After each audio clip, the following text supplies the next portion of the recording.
So this is a lesson on the second fundamental theorem of calculus. And I have to say that this is probably one of the trickier little things to sort of describe and go over. So I thought you could use this as just to go over it a second time if you needed to and see how things go.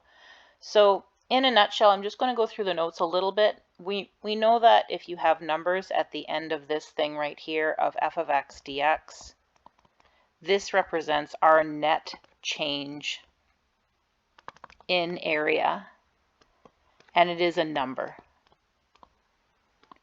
If you start dealing with things that are not not a's and b's, not constants, let's say a is a constant and this is an x, what would happen on the inside here is that you change the variable. A lot of the times they'll use t, but sometimes they use something else. They just can't use the same variable for this part of the integral as they do on the inside of the integral.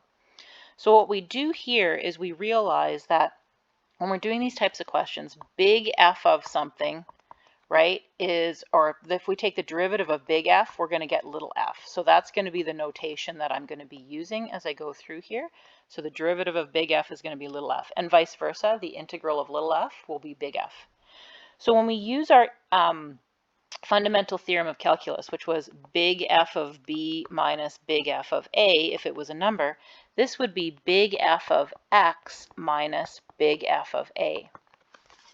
This guy right here is a constant because when you plug a number into a function, you just get a number back. This one right here is a function. So this is kind of like part of doing the full initial value problem questions that we were talking about.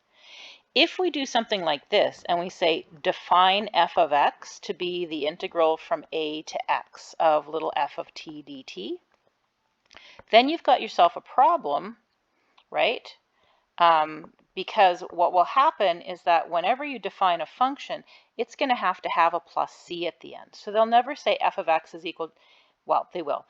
If they say f of x is equal to that, just this part right here, then there is no plus c. Plus c is 0. But if they just say define f prime of x is equal to little f of x, then this is actually a statement that when you find your big F of x, you're taking the integral and then plus c. And notice that what happens with this is that we get big F of x minus big F of a plus c equals this f of x that we started off with. And what that means is if those are the same things, it means that your constant has to be f of a, and that's going to be very useful to us. So if they just define the function like this, where big F prime is equal to little f, you have to remember that this plus c is going to be equal to your f of a. So that's one of the things that is kind of on the tricky side. And there is a difference between that and just defining your function. So if you had a function like this, and it was defined to be a to x of f of t dt. Let's say that this was given right here. Then f of a, which is my constant, would be 0 because there would be nothing added on the back of that one. So that's one of the things that gets a little bit tricky on this one. Here's the other thing. So let's say that we had y equals to, and this I find easier, a to x of little f of t dt. And this is what they're going to ask you a lot of the times about this second fundamental theorem of calculus, is that they're going to ask you to find what y prime is equal to. So what you want to do is you want to think, okay, y is actually equal to f of x minus f of a. And then to find my y prime, I would go f prime of x times 1, which is my chain, minus 0. So that means that y prime would just equal to f prime of x, and y prime would just equal to little f of x, because we know for a fact that f prime is equal to little f. And now that we're using this variable, we're plugging in that variable. That is the first half, or the easy half, of the second fundamental theorem of calculus. Here's the second one. The second one goes off now where we have, instead of x here, we have a function. I'm not going to call it f of x. That would be silly. Let's call it g of x. And you have your little f of t dt, whatever function that turns out to be. Most of the time, this function here cannot be integrated, like is not possible to integrate without estimation. Okay, so don't even try to do these questions by integrating, because 99% of the time you cannot. So what will happen with this question, let's say that we have this guy, you're going to integrate f of g of x minus f of a. And so what that means is, because big F prime is equal to little f, or the integral of little f is equal to big F, what you would get is little f of g of x minus little f, nope, minus f of a. Can't really do that one. Nope, I'm confusing you again. Never mind, just leave it like that for now. Jeez, losing my mind. All right, here's where you want the little f coming in. Now let's say y is equal to the integral from a to g of x of f of t dt, which is equal to f of g of x, like this, minus f of a. And they want you to find y prime. So go directly to this part right here. When you go directly to this part, you're going to take the derivative of the outside, f prime of g of x, and you're going to chain it up to the derivative of the inside, minus the derivative of a constant, which is going to be 0. So this is where we're going to start to use this information. Big F prime is little f. So you're going to get f of g of x times g prime of x. Okay, so let's go straight to an example. You guys have already done this lesson, so let's go straight to an example. So let's say we have find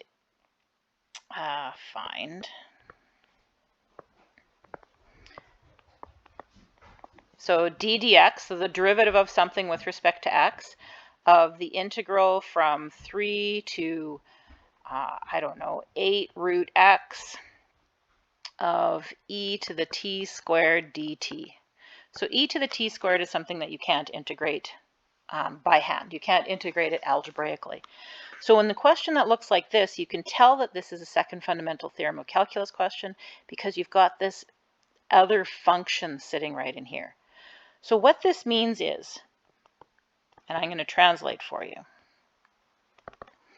if y equals the integral from 3 to 8 root x of e to the t squared dt, find y prime. Okay, so that is what this question actually means, y prime.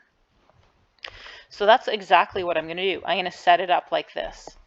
I'm going to set up y equals the integral from 3 to 8 root x, and I'm just going to call this f of t dt.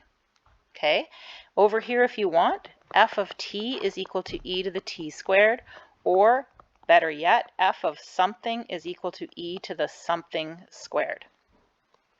This is going to equal big F of 8 root x minus big F of 3, right? We're going to integrate little f and get big F. Now we're going to find y prime. And we're going to do that by taking the derivative of this. So you take the derivative of the outside function and times 8 root x, and you chain it up to the derivative of 8 root x. And remember that 8 root x is 8x to the 1/2. So bring the power down. We've got 4. Reduce the power by 1. This is a constant. Its derivative is 0.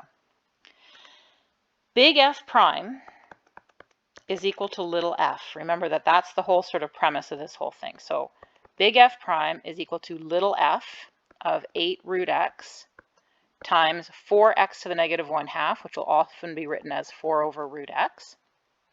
And now you have to use function notation. So here's your function right here. You know that you're trying to find f of 8 root x. So f of 8 root x is equal to e to the power of 8 root x squared. So e to the power of 64x. And so that's the answer that we're looking for in the question, is we're looking for 4e to the 64x divided by the square root of x. And that is your answer for this one. I got that because this guy right here is e to the 64x times 4 and then over root x. Okay, let me do another one. And we'll do one more last question. If there's a function at the top and the bottom, So if there's a function at the top and the bottom, let's see, that sounds like some good functions. Let's go 3x cubed minus 2x and up to the top. Let's do something fun. Let's do arctangent of x. Why not? Actually, let's do arctangent of 3x just to make sure that everybody's on board with the chain and everything. And then we'll do sine of t squared. This looks horrible, dt. If y equals this, find y prime. Okay, so y equals the integral, I'm just going to do this right now, of 3x cubed minus 2x, and the top is going to be arctangent of 3x. Here, f of t dt. That really helps me. And I do a little bit of work on the side if you need it. So f of t is equal to sine of t squared. It's that little inside part, right? Which means that f of something is equal to sine of that something squared. And sine of t squared cannot be integrated algebraically. So here we go. We're going to go f. We're going to integrate little f to get big F of arctan of 3x minus big F of 3x cubed minus 2x. When I try to find y prime, and setting this thing equal to y equals is like the key to the whole thing. I find it makes it a lot easier if you get that done all the time. We're going to take the derivative of this, use our chain rule, derivative of the outside while the inside stays the same, times the derivative of arctangent of u. 1 over u squared plus 1, so 3x all squared plus 1, times u prime. Remember that the u prime comes from here. Minus derivative of this guy, f prime of 3x cubed minus 2x, times the chain of the inside. Make sure you use brackets, 9x squared minus 2. Okay, brackets. Okay, the other thing to remember with this question is that big F prime is equal to little f. So we need to have big F prime is equal to little f. So when we're dealing with that, we're going to end up with y prime is equal to little f of arctangent of 3x times 3 over 9x squared plus 1 minus little f of 3x cubed minus 2x times 9x squared minus 2. Okay, little f is sine of t squared. So you're going to take that thing on the inside and you're going to square it, sine of t squared. So we're going to get 3 sine of arctan of 3x squared divided by 9x squared plus 1. And here I'm going to get 9x squared minus 2. This guy, sine of 3x cubed minus 2x all squared. That's what your answer is going to look like. It's really a big practice in finding your derivatives and putting them all together. One last thing that I'm going to tell you is that sometimes these are calculator-based questions. So the examples that I gave in class, it always turned out to be that you'd be integrating from like 3 to 3 of f of t dt, and you'd get that to be 0. If it doesn't, like if it goes 3 to 4 of sine of t squared dt, you're expected to use your graphing calculator and actually find a decimal answer for that. So sometimes that does happen. That's my little hint for you guys. I hope that going through a couple of these little questions maybe helped. Go back and take a look at the other lesson, and good luck to you. Bye.